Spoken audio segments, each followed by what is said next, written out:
Are you curious about bodies, pleasure, and possibilities? And what about curious about what others are up to on the planet when it comes to pleasure, sex, and play?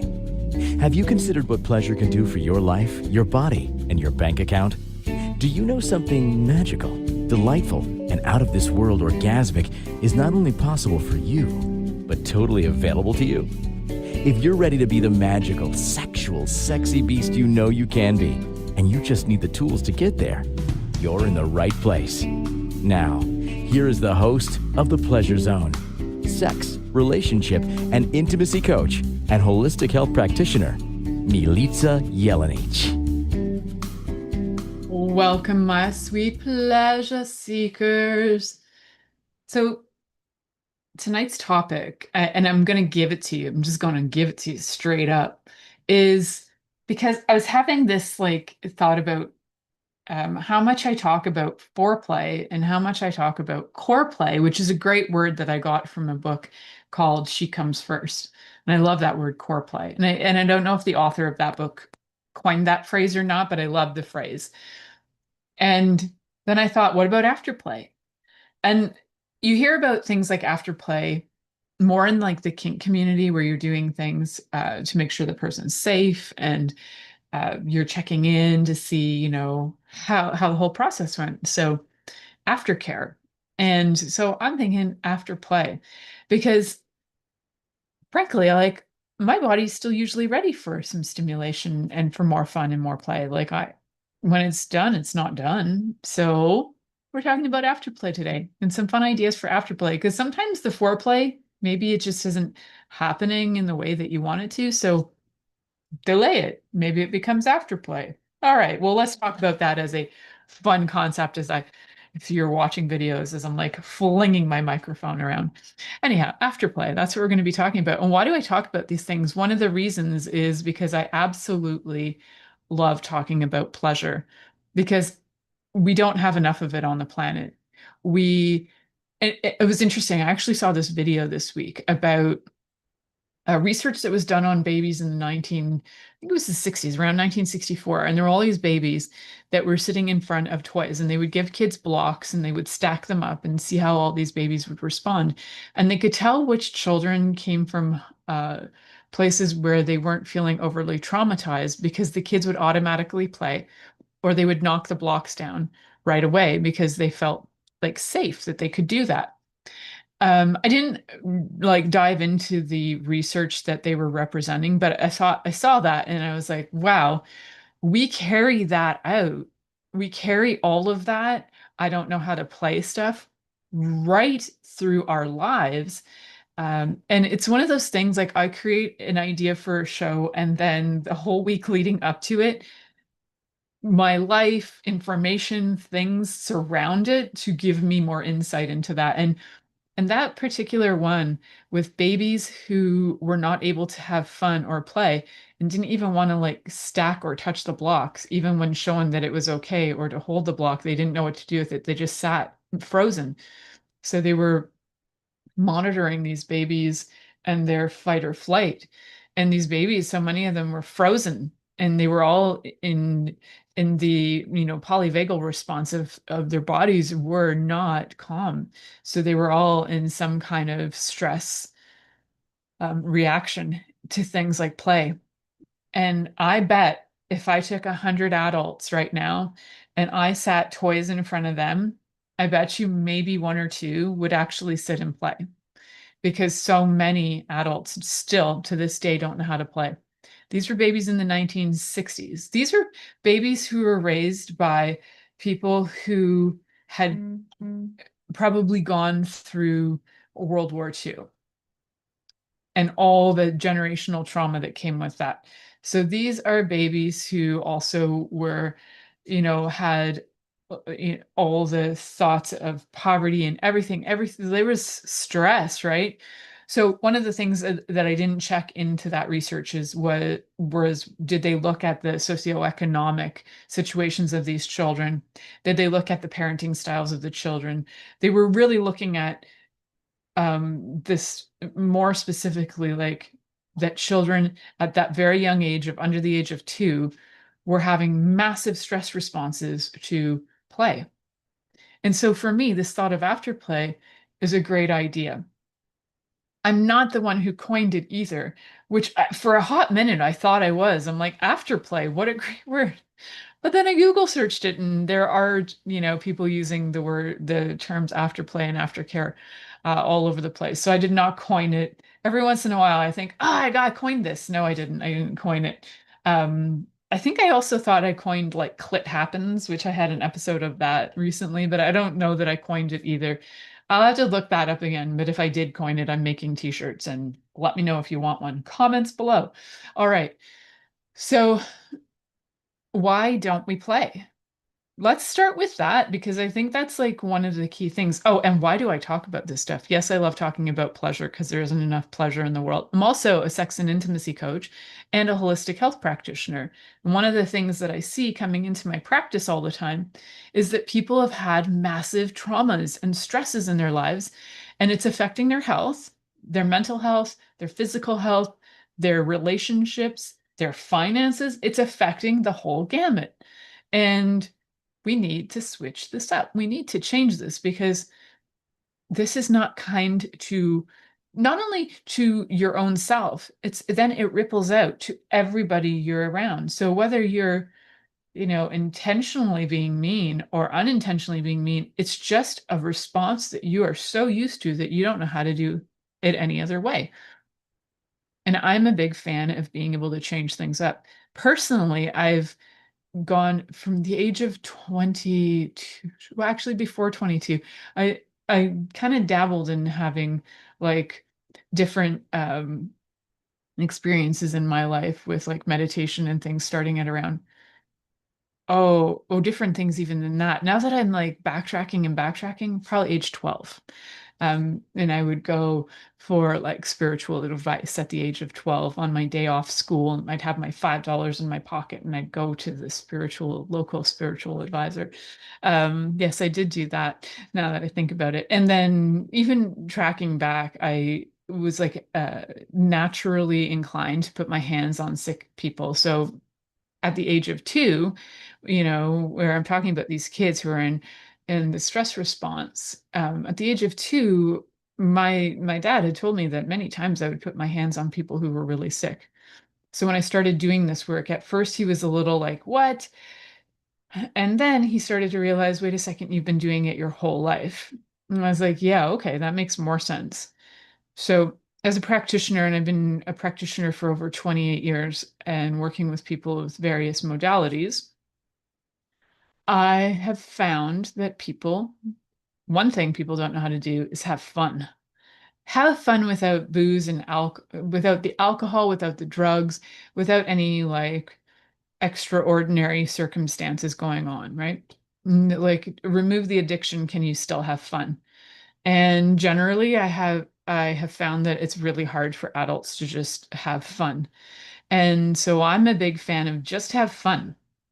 I'm a little dork and I have like toys. I got games in my home. We have Lego, we have puppets, we have crafts. We are the house of play. And I know that a lot of people find that awkward or weird, probably because they've never been able to play. They haven't had the opportunity. They were probably born into a home where there was a lot of stress, that play maybe was messy, especially if you have a parent who is like working really hard and they didn't really want to clean up a mess of play. So you weren't allowed to have play because play was messy. So then you would stop yourself from playing and having fun. That happens. And one of the things to do is you can reclaim your joyful, playful self. It's one of the greatest gifts you can give to the world is your joyful, playful self. And yeah, I just said that. And why that is such a great gift is because it shifts the energy out of trauma and drama. It helps to reset your nervous system. And when you can be in that energy of play and you can play, genuinely play, silly things, fun things, go skip down the road. Like I was skipping through my field the other day. I don't know, sometimes instead of walking, I like to skip. So I just skip. Yes, I was actually skipping down the road the other day towards a cemetery because that's just what people do, right? And I find that it's just more fun to sometimes skip along or whatever. So I do that. And why not? Like what's going to happen? The skipping police are going to come by. Well, actually in Canada right now we do have authorities who are like stopping people from walking. But anyways, that's welcome to Canada. So we have, an opportunity to learn how to play again. We have a choice and we can play in any way we like, whether that's sports. A lot of people will go to sports, which is cool. It also can really increase things like if you're highly competitive, it's going to increase things like your cortisol because that's actually a fight or flight response. So what we're trying to do is community things that would bring you down to calm. So building sandcastles, that's a great one as long as you don't have an aversion to like sand on your hands. um, and doing things that are playful. And if you can do it with more than one person, fantastic. If you're even just playing and it's just solo, as long as you're not making heavy rules and making things like really stressful, then you're good. So play, super, super important. So after play, even with adults, letting that play continue. So you got your foreplay, your core play, which is the all day long, it's part of your life play. And you got the after play, which is very intentionally connecting with your partner after the act of sex, the official sex act is finished, and just having fun and playing, like asking your partner what maybe they would like. That's a really good place to start. We could create a whole list of these are the top 10 greatest things you can do for your partner in afterplay. Yes, yes, I can give you some hints and ideas of where to start, and I will. And I like you to get creative because part of that play is being creative and just like seeing what comes up. And you might get stunned and you might get stumped because you're not used to play. And although play is so incredibly healing, after play is part of play. And so incredibly healing. It doesn't have to be serious and it doesn't have to have a target because it's after the play. It's after the fact of you've already done the deed, kids. So now what would you like to do? Go have some fun, play. Where you're going to bring some food in, maybe you're going to connect. You don't even have to make it super serious because yes, we can make it super spiritual and super serious, and that's beautiful. Absolutely. Making all of it very intense and tantric in a certain way. Yes, absolutely. And play. Play is so, so important where it doesn't have a purpose necessarily. There is no target. When you look at little kids playing games, even if they're like playing Barbies, the target isn't necessarily that Barbie must wear 15 outfits in 15 minutes. And then Barbie must have, three different hairstyles and Barbie must. No, that isn't it. When kids go to play, they're often working out scenarios that they've either seen or felt or are trying to understand. So when they're doing play like with dolls and things, or even when they place things in different places, objects in different places, and finding comfort in creating space and things around themselves, it's all generally they are processing their environment and they're processing what's going on. And even their paintings and drawings, children do play to process, also to heal. They don't even realize they're doing it. And just because it's fun, there's no target. It's not like you must heal with your play. No, you're playing because it's a contribution to your joy. All right, so we're going to make sure that we learn. It's going to be serious, guys. We're going to make sure we know how to play by the end of this. No, we're going to have fun with this because it's play and we need to know how to have more fun with it. Play should not be significant. And literally, like when I say I have puppets in the home, I will bring puppets wherever I go. And I have dolls from when I was like 8 years old, and they're all in my life. And every once in a while, everyone daily, let's face it, it's daily. I play every effing day. And it may seem odd, but I tell you, it's therapeutic for everybody involved. I mean, some people get freaked out by it because they're like, oh my God, you have puppets and dolls and you have toys in your house, and I'm freaked out by you. Okay, Okay, you might not be my people then. It's okay. I get it. But if you are okay with play, you're my people. We're good.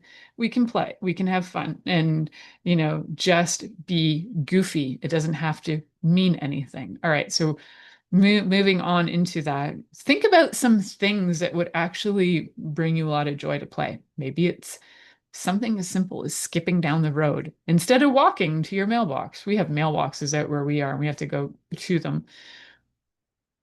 Why not skip to your mailbox and have some fun instead of this big chore? I got to walk to the mailbox, throw some skipping in, and it becomes a heck of a lot more fun. All right, just an idea.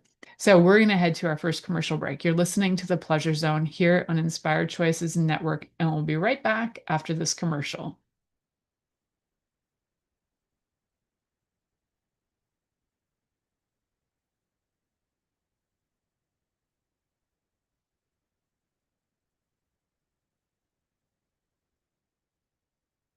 Hmm.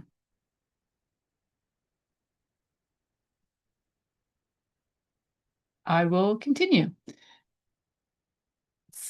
So let's go back to play. Jelenic. You'll Here we receive go. tools, inspiration, and a foundation to allow yourself to receive more in your sex life, and quite possibly other areas of your life as well. Listen for The Pleasure Zone with Milica every Monday at 8 p.m. Eastern Time, 7 p.m. Central Time, 6 p.m. Mountain Time, and 5 p.m. Pacific Time on InspiredChoicesNetwork.com.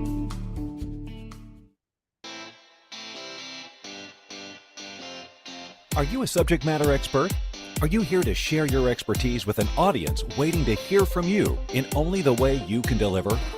Are you ready to have your voice amplified across the airwaves? Inspired Choices Network has a global radio platform streaming to millions of people across the world. Professionally produced and supported by an accomplished team every step of the way, you can broadcast from anywhere in the world, knowing your voice matters, and we ensure it is delivered with ease and efficiency. Eager to hear your message, the world awaits. Contact us today to become an Inspired Choices Network radio host. Email become a host at inspiredchoicesnetwork.com. This is The Pleasure Zone with sex, relationship, and intimacy coach, Milica Jelenic. To participate in the program today, join our live studio audience in our chat room at inspiredchoicesnetwork.com. You can also make the choice to ask or comment by email, info@milicajelenic.com. Now, back to the program. Welcome back, my sweet pleasure seekers. I realize some of you might have listened to that whole first segment and went, all she did was talk about play. I did, and I talked about play in a very innocent way.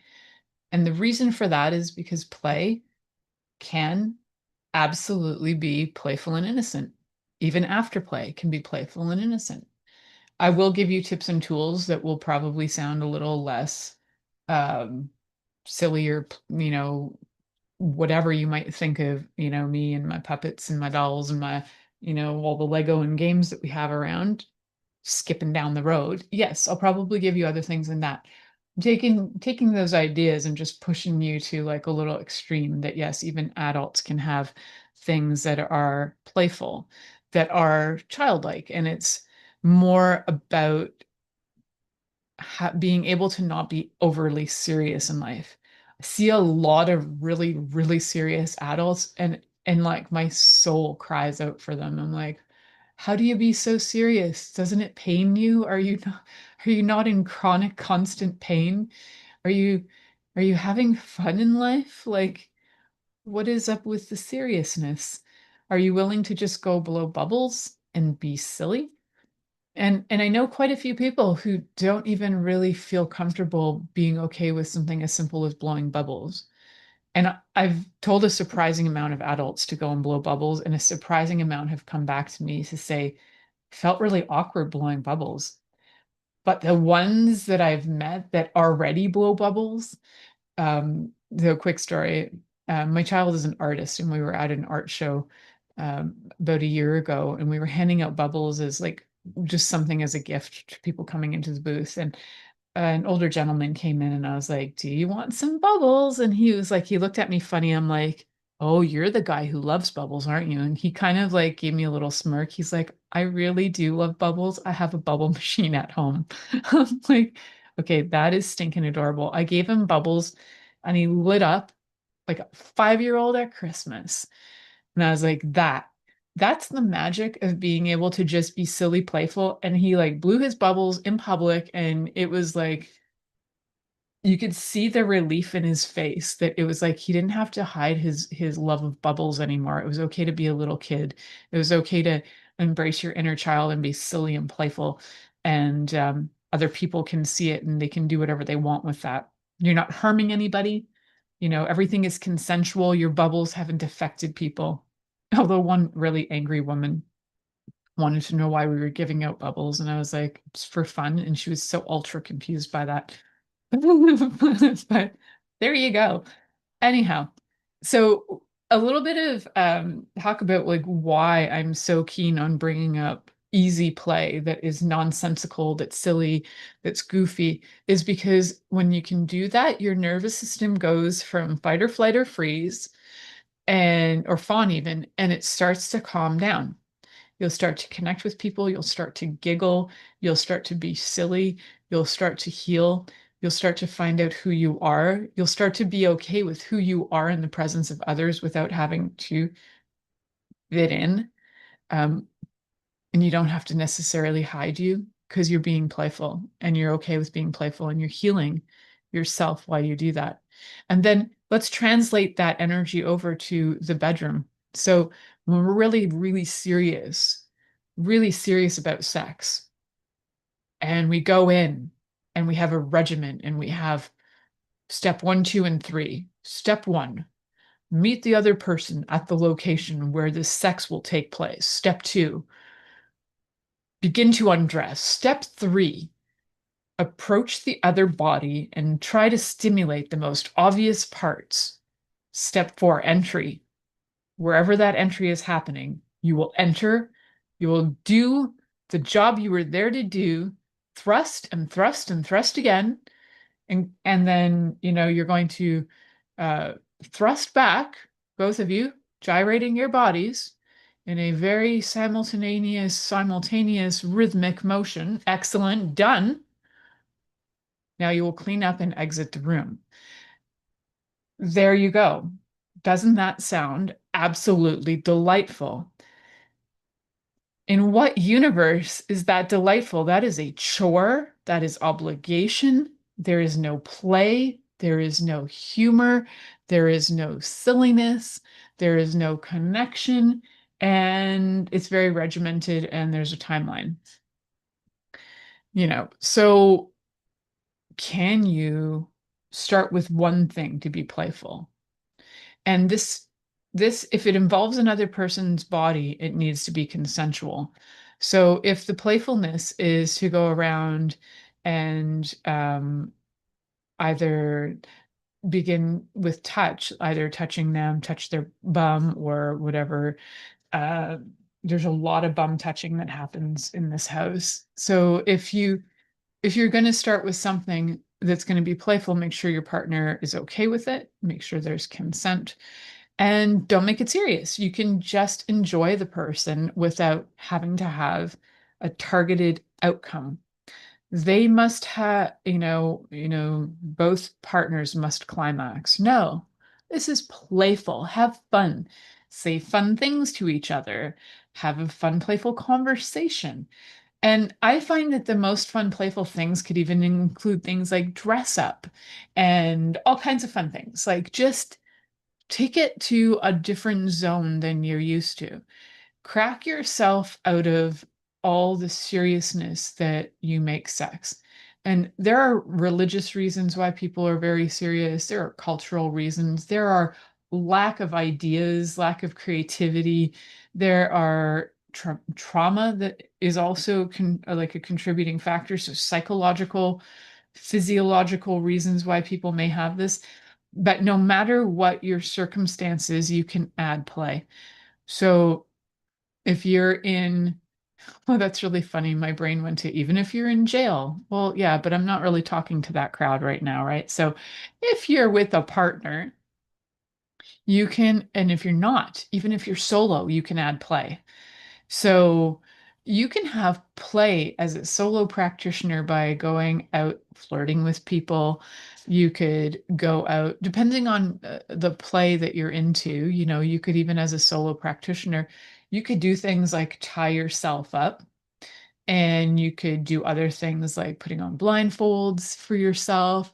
You could do a lot of fun, kinky things for yourself as a solo practitioner just to give yourself a new experience and be able to feel things in a different way.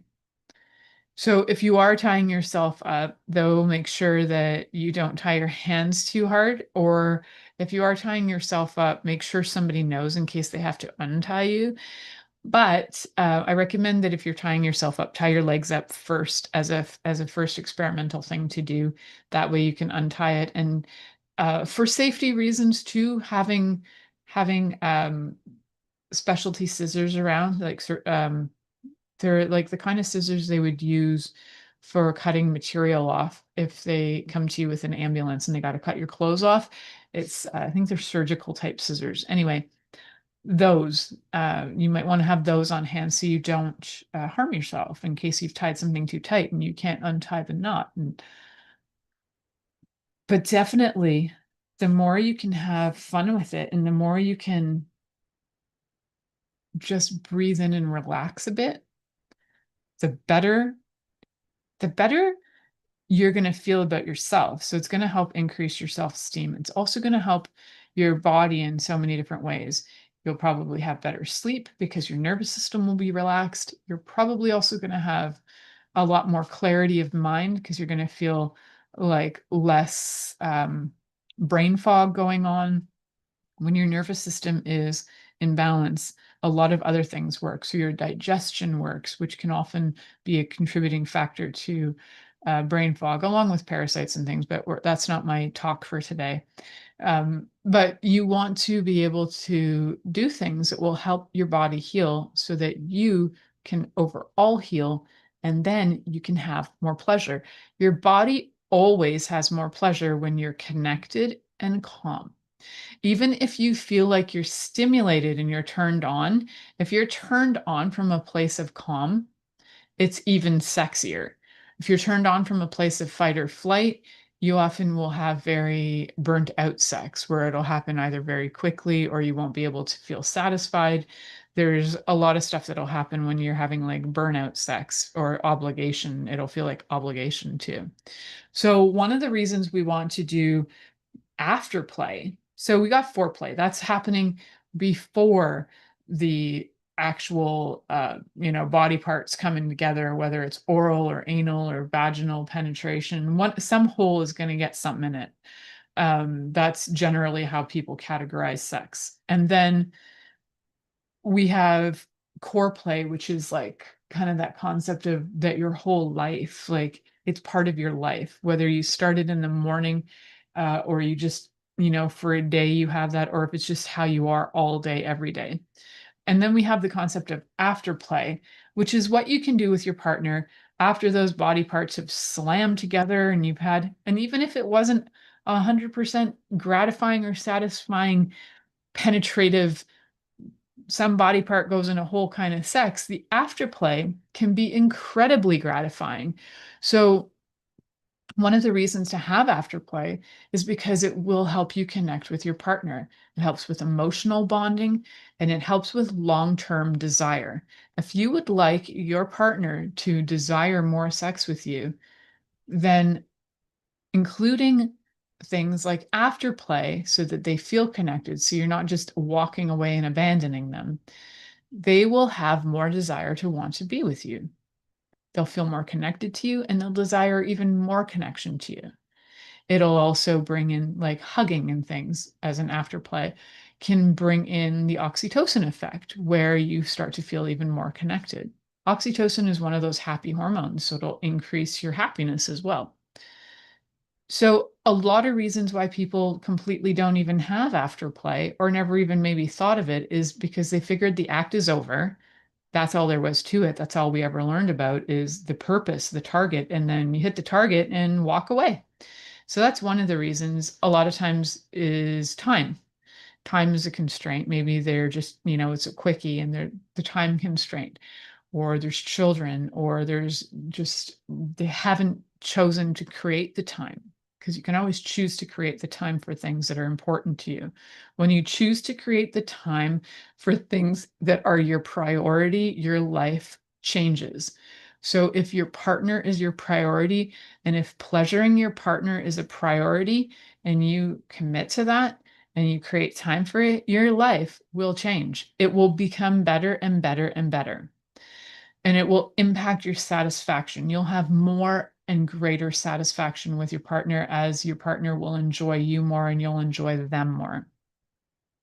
So it's really important to note that afterplay it's not just about trying to stimulate. I mean, you could try to stimulate the person to go at it again, sure. And it can just really be about enjoying their body, enjoying their presence, having conversation. And we're going to talk about some ideas and tips when we come back. So you're listening to The Pleasure Zone here on Inspired Choices Network, and we'll be right back after this commercial. Are you secretly a voyeur, wondering what's going on in other people's sex lives? What if now is the time for a totally different sexual evolution? Are you interested in people who are pioneers of different sexual and pleasurable practices? Lean in now with Milica Jelenic, where she will entice you and your body to know your own pleasure zone. On the Pleasure Zone radio show, with sex, relationship, and intimacy coach, Milica Jelenic, you'll receive tools, inspiration, and a foundation to allow yourself to receive more in your sex life, and quite possibly other areas of your life as well. Listen for The Pleasure Zone with Milica every Monday at 8 p.m. Eastern Time, 7 p.m. Central Time, 6 p.m. Mountain Time, and 5 p.m. Pacific Time on InspiredChoicesNetwork.com.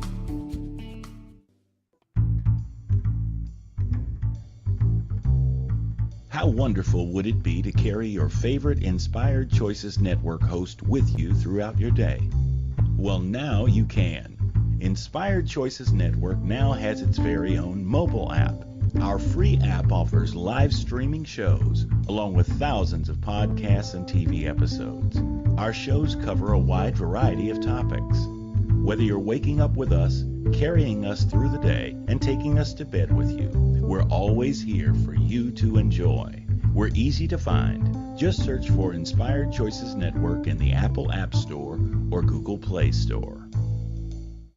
This is The Pleasure Zone with sex, relationship, and intimacy coach, Milica Jelenic. To participate in the program today, join our live studio audience in our chat room at InspiredChoicesNetwork.com. You can also make the choice to ask or comment by email, info@MilicaJelenic.com. Now, back to the program.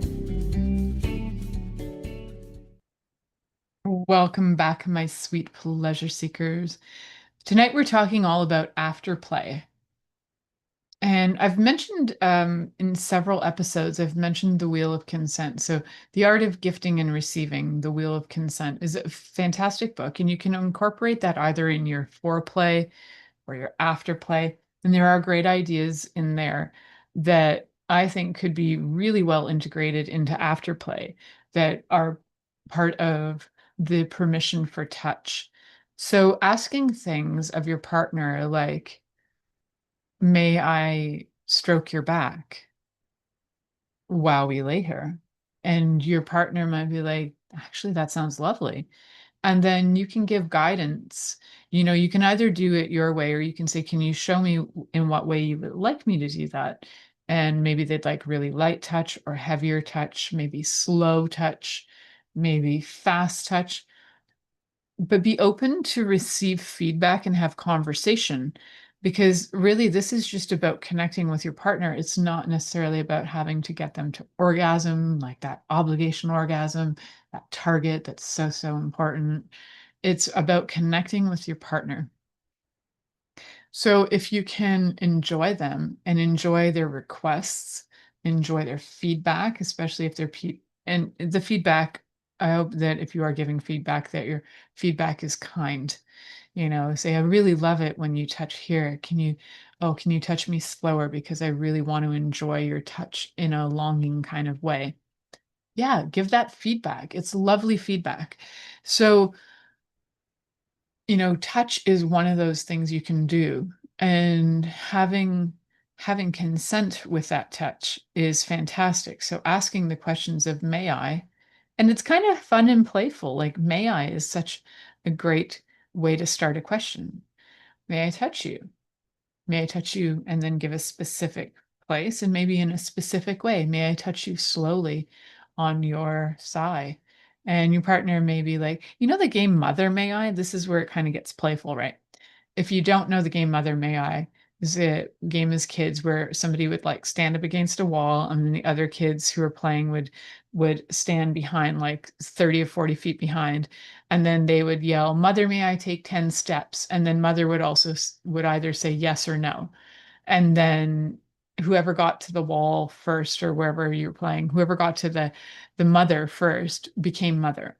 And then you'd switch up. But the may I part is really fun. And part of what we learned through that play, Mother May I, and it's like, yes, you may, or no, you may not. Sometimes it was no, you may not. You may take one baby step instead of 10 baby steps. Well, you can kind of playfully use that as well with in your context of intimacy. Like I mean, if you like to call each other mommy and daddy, go ahead. That's playful too for some people. It's not for me. I don't really like calling my partner daddy at all. I don't find that sexy, but that's just me. And it is really sexy for a lot of other people. So you do you. And you can ask those questions like, may I? And then ask for whatever you would like. And they might say, no, you may not, but you may something else.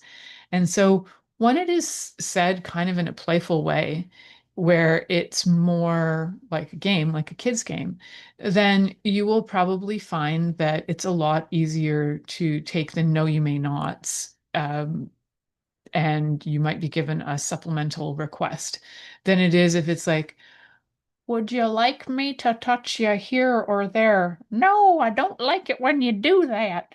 I don't know why I went into old lady accent, but that's me in my old lady accent. It was a little bit of old man and then old lady accent. I don't even know why I did that. But anyway, now you know I was channeling some old people down the road from me, probably.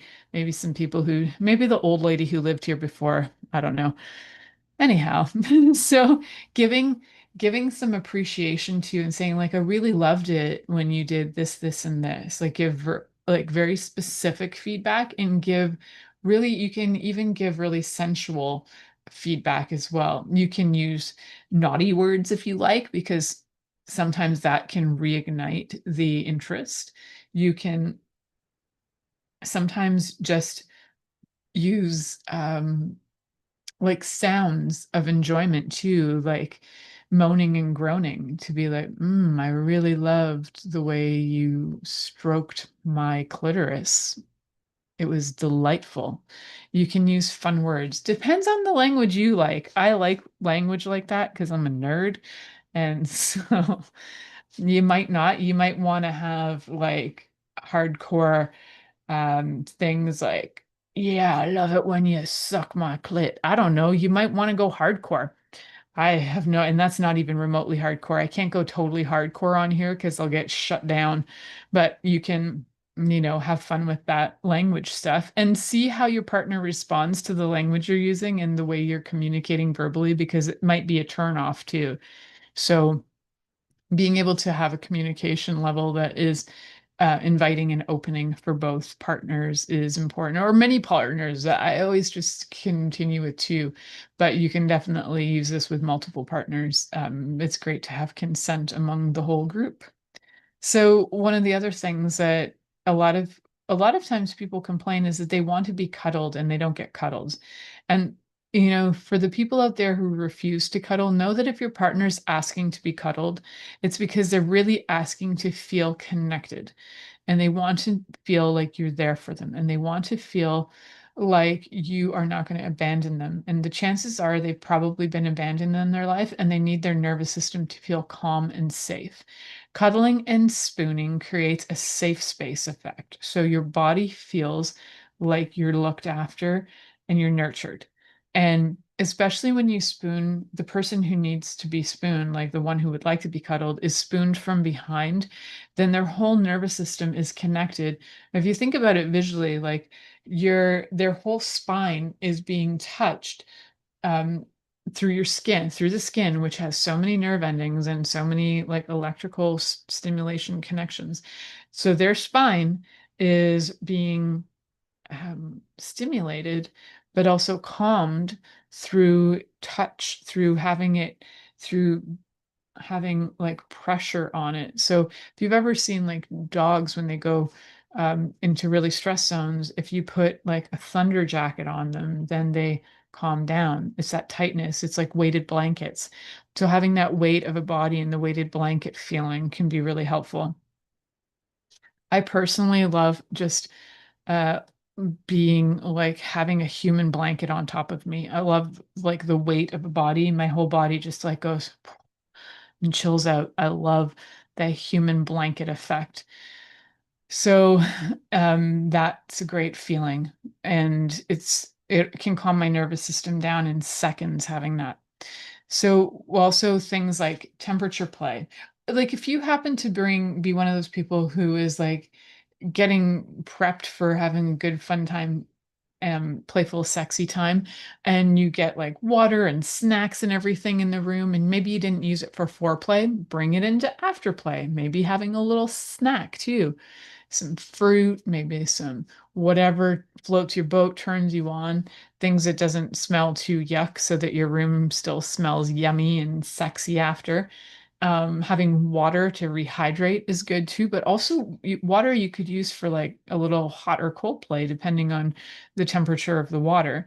So if it's like a cool water, you can ask your partner if they would like to have some of that either dripped on them, they'd like to drink it, or maybe you have something where you have it in a bottle and you could mist their body so then they feel like a very sweet cooling effect going on. Lots of different things that you can do with that for hot and cold play. You can also, if you would like other like kind of temperature play, you can use your hands for warmth, but you can also use lotions if you just want to give a post-coital massage with warming lotions. That absolutely would work too. So know that when you're doing this, you're, make sure you have time because your after play could be anywhere from 10 minutes to like an hour or two, or that you're there cuddling for hours and just chatting for hours. So make sure that when you're making your partner a priority, that you don't just give them 25 minutes or half an hour. That's not going to be them feeling like they're a priority when other things in your day might take hours to do. You might put more priority into, I don't know, maybe like your gardening than you do into your sex life. If your sex life and your partner is a bigger priority, that amount of time should be going into your partner. So especially if they're one of their fundamentally big love languages is touch and or quality time, because this doesn't necessarily have to be just about touch. It can just be quality time. You don't even have to necessarily be touching each other. You could be looking at each other. You just spend time looking at each other in the eyes and talking about things. It could even not even be, I mean, a lot of people like want you to keep it to relationship oriented stuff, but you could even talk about politics if politics turns you on. Talk about things that you're both interested in, catching up on things. It's a great time for all kinds of communication. And it's a really great time, especially for communicating happy feedback and things that you love about your partner. So communicating all things to do with the love language of, oh, what is that one called? Um, the one with words of affirmation. That's the one I'm thinking of. So, yeah, if you can bring in words of affirmation for your partner, that'll be great too. And that way they feel loved and they feel appreciated and they feel seen. So, we mentioned a few things in the last segment that you can bring into for your afterplay. So when I'm talking about afterplay, like you can actually bring in play. For example, there are many, many, many sex games out there. You could get sexy dice and roll your chances for what are you going to do next time? Or you could create your own sexy dice with afterplay ideas on it.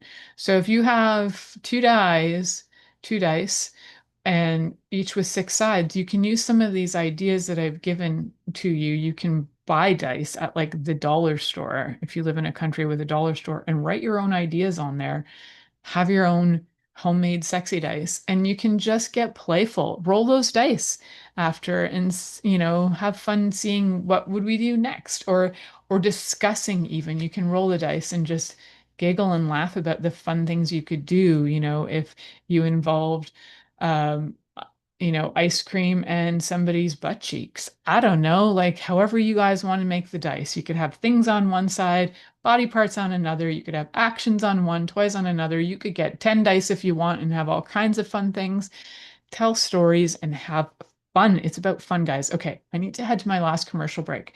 You're listening to The Pleasure Zone here on Inspired Choices Network, and I'll be right back after this commercial. Are you secretly a voyeur, wondering what's going on in other people's sex lives? What if now is the time for a totally different sexual evolution? Are you interested in people who are pioneers of different sexual and pleasurable practices?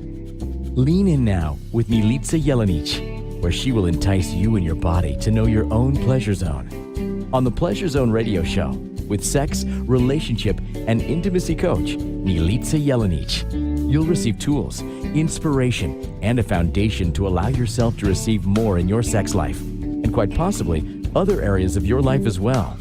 Listen for The Pleasure Zone with Milica every Monday at 8 p.m. Eastern Time, 7 p.m. Central Time, 6 p.m. Mountain Time, and 5 p.m. Pacific Time on InspiredChoicesNetwork.com. This is The Pleasure Zone with sex, relationship, and intimacy coach, Milica Jelenic. To participate in the program today, join our live studio audience in our chat room at InspiredChoicesNetwork.com. You can also make the choice to ask or comment by email, info@milicajelenic.com. Now, back to the program.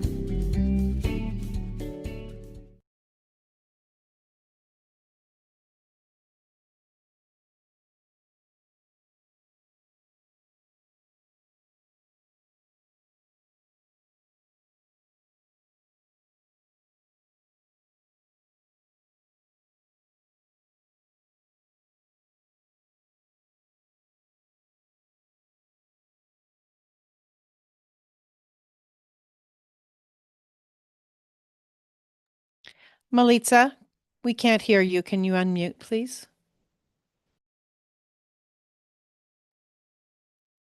Yes, there we go.